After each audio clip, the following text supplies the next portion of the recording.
रही है वहां विमान हादसे का एक वीडियो सामने आया है। इस हादसे में विमान में सवार 2 लोग बुरी तरीके से घायल हो गए। इस वक्त की बड़ी खबर हम आपको बता रहे हैं लॉस एंजलिस से, जहां पर विमान हादसे का वीडियो आप देख सकते हैं। दरअसल इस हादसे में विमान में सवार 2 लोग बुरी तरीके से घायल हो गए हैं। तो समंदर के किनारे ये प्लेन अचानक से गिरा। आप तस्वीरें देखिए, लोग वहां पर मौजूद थे जो कि मस्ती के मूड में थे, बीच पर पहुंचे थे, लेकिन देखिए कैसे अचानक से ये प्लेन गिरता है और लोगों को समझ में नहीं आता है कि ये हुआ क्या। समंदर के किनारे ये प्लेन गिरा और 2 लोगों की इसमें जानकारी ये मिली है कि जो दो लोग इसमें सवार थे वो घायल हुए हैं। तो 2 लोग गंभीर रूप से घायल हैं इस हादसे के बाद। अब कारणों की जांच होगी कि कैसे ये प्लेन गिरता है, उसके बाद ही पूरी तस्वीर साफ हो पाएगी।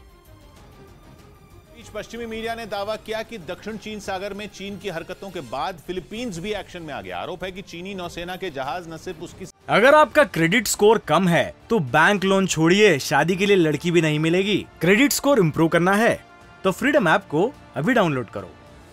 समुद्री सीमा लांघ रहे हैं, बल्कि चीन उसके टापुओं पर भी नजर गड़ाए हुए, जिसकी वजह से फिलीपींस ने भी मोर्चा संभाल लिया। चीन को जवाब देने के लिए उसने फौरन अपनी सेना को अलर्ट रहने का आदेश दे दिया। यही नहीं, उसने 2 टूक कह दिया कि चीन साउथ चाइना सी में मौजूद उसके द्वीपों से दूर रहे।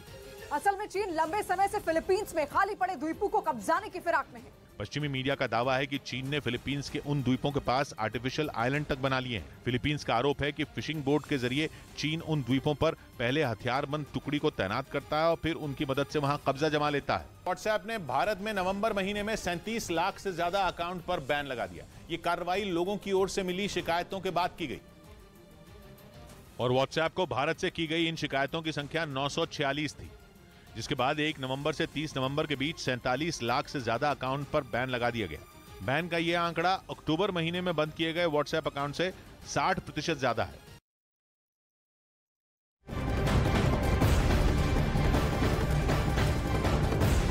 उधर मोरक्को के मोहम्मदिया शहर में उस वक्त हड़कंप मचा जब प्रोपेन गैस के भंडार केंद्र में अचानक से आग लगी और वहां से आग की लपटें आसमान में उठती दिखाई दी।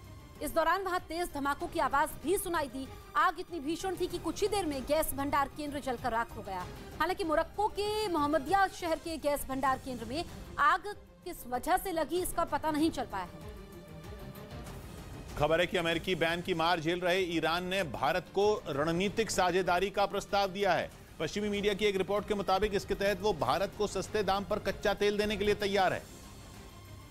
हालांकि भारत की तरफ से ईरान के इस ऑफर पर फिलहाल कोई आधिकारिक बयान सामने नहीं आया है, लेकिन जानकारों का मानना है कि इस डील का भारत में तेल की कीमतों को कम करने में बड़ा रोल हो सकता है, क्योंकि खबर यह है कि ईरान ने भारत को सस्ता तेल देने के साथ ही इसकी सुरक्षित सप्लाई के लिए पश्चिम एशिया तक सुरक्षित कॉरिडोर बनाने का भी भरोसा दिया है। असल में परमाणु कार्यक्रम पर विवाद के बाद अमेरिका ने ईरान पर सख्त प्रतिबंध लगाए हुए हैं, जिसकी वजह से वो आर्थिक संकट का सामना कर रहा है। ऐसे में ईरान अपने एनर्जी इंफ्रास्ट्रक्चर को फिर से मजबूत करने के लिए पुराने सहयोगियों को मनाने में जुटा है और अमेरिकी बैन से पहले भारत ईरान के कच्चे तेल के सबसे बड़े खरीदारों में एक रह चुका है। महाराष्ट्र के नवी मुंबई में पुलिस ने एक चप्पल की मदद से एक मर्डर केस की गुत्थी सुलझाने का दावा किया। पुलिस के मुताबिक शादी के लिए दबाव बनाने पर पहले से शादीशुदा आरोपी रियाज समद खान ने अपनी गर्लफ्रेंड की हत्या कर दी और जिस जगह महिला का शव बरामद हुआ वहां न तो कोई सीसीटीवी कैमरा लगा था और न ही कोई चश्मदीद मिला, लेकिन पुलिस को महिला के शव के पास उसकी चप्पल पड़ी मिली, जिसके ब्रांड के नाम की मदद से पुलिस एक दुकान पर पहुंची।